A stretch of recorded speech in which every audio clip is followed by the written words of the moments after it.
Hi everyone, my name is Doris Hobbs, your host here on Dose of Doris, a media platform where I share my personal journey of self-healing, spirituality, and the true essence of finding the answers from within.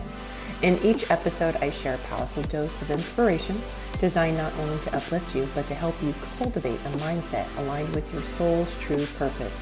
If you're ready to embark on a journey of self-discovery, personal growth, and a life filled with love, then let's get started.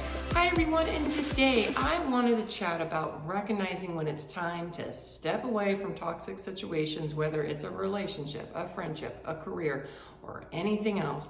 Now, this is just from my own personal journey, and I understand we're all on our unique journeys. However, there's a common thread we might all relate to, that gut feeling and inner knowing at the core of our being, or perhaps even our soul. Some may call it an intuition or a loud whisper from the divine. Regardless how you perceive it, when you feel it, you just know it's time to move on.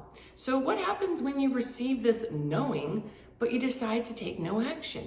Well, that's when you're holding on to the key to the prison that you've made for yourself. But that key is in your hand. You now have awareness that you can leave the prison, that you've journeyed to this point, and now it's time to take action. For those who have been following my videos, you might recall my karmic friendship spanning 7 years. This was the catalyst for my personal journey to date. I was already wandering, seeking purpose, but this friendship set everything into motion. I am grateful for those 7 years, but they made me realize that without them, I might be continuing on a direction or in a path that I was not meant to go on. The morning I knew I had to let go of this friendship was when he did something so triggering.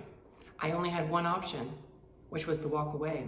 So in that moment, it happened so quickly. I didn't even have time to second guess it. What I did was I became still and I asked God, what do I do? And the answers came from my soul, that loud whisper. So while my soul felt liberated that it was over, my mind played tricks on me for many months afterwards. Yet this is where you have to lean on your faith and follow God's guidance on where to go next. There was a moment of weakness when I did text him on Father's Day, because this happened in March, so Father's Day in June, knowing that he did lose his father the year prior. But the message didn't go through as it was blocked. He had me blocked. And it felt like it was divine intervention preventing me from regressing backwards when I needed to be moving forward on my journey. You know, we all can recognize when it's time to walk away from anything toxic. So the question arises, why do we choose to remain in the prison when we hold the key? Here are 3 reasons I find could be the starting point of why we do this, starting with number 1. It's an obvious comfort zones.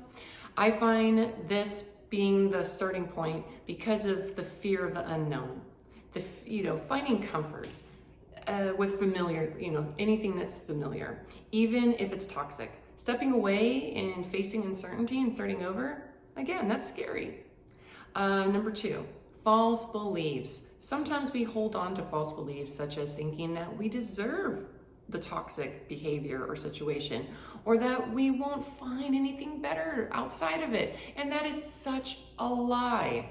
And all of this will stem from your subconscious programming. So what we need to do is unlearn everything and begin again. You can shed old behavioral patterns through self-awareness, affirmations, prayer, Bible studies, and even embracing a paradigm shift. This also starts with internal family system treatment or a RTT therapist. Both of these are excellent resources if you're looking for a guided approach. And lastly, number 3, emotional attachments. I think this is where everybody gets hung up, is on these emotional attachments, because we might have the emotional attachment or the dependency that keeps us tethered to the toxic situation or habit, making it difficult to break free despite knowing it's harmful. Many times this is called a trauma bond. It can come from narcissistic abuse or an internal emotional connection that's formed between individuals who have experienced traumatic events together, often leading to a deep, unhealthy attachment. Now, leaving a trauma bond can be tough. However, I'm proof that with the right support and strategies, it's achievable.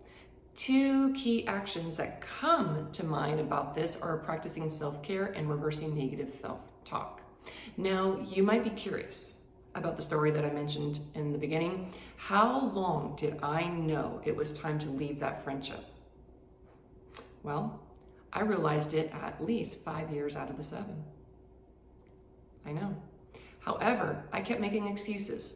I wanted to fix him, even though many of us, think that we want to fix somebody, but it's not our responsibility. His stories didn't add up, so it sparked my desire for truth.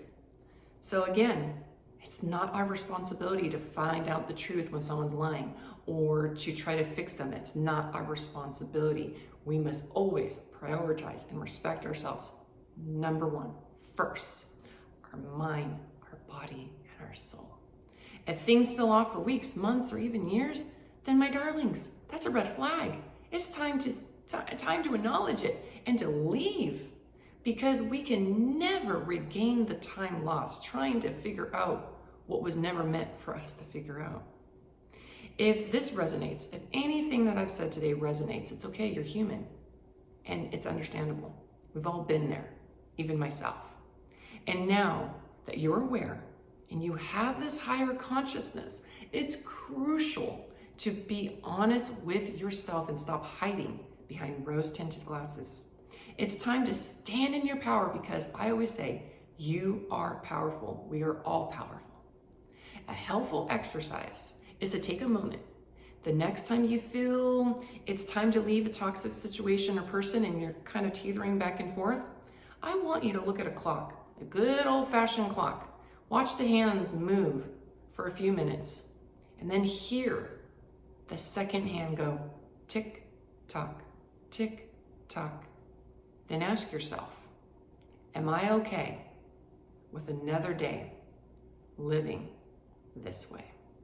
Because the more time you waste, the more time will waste you.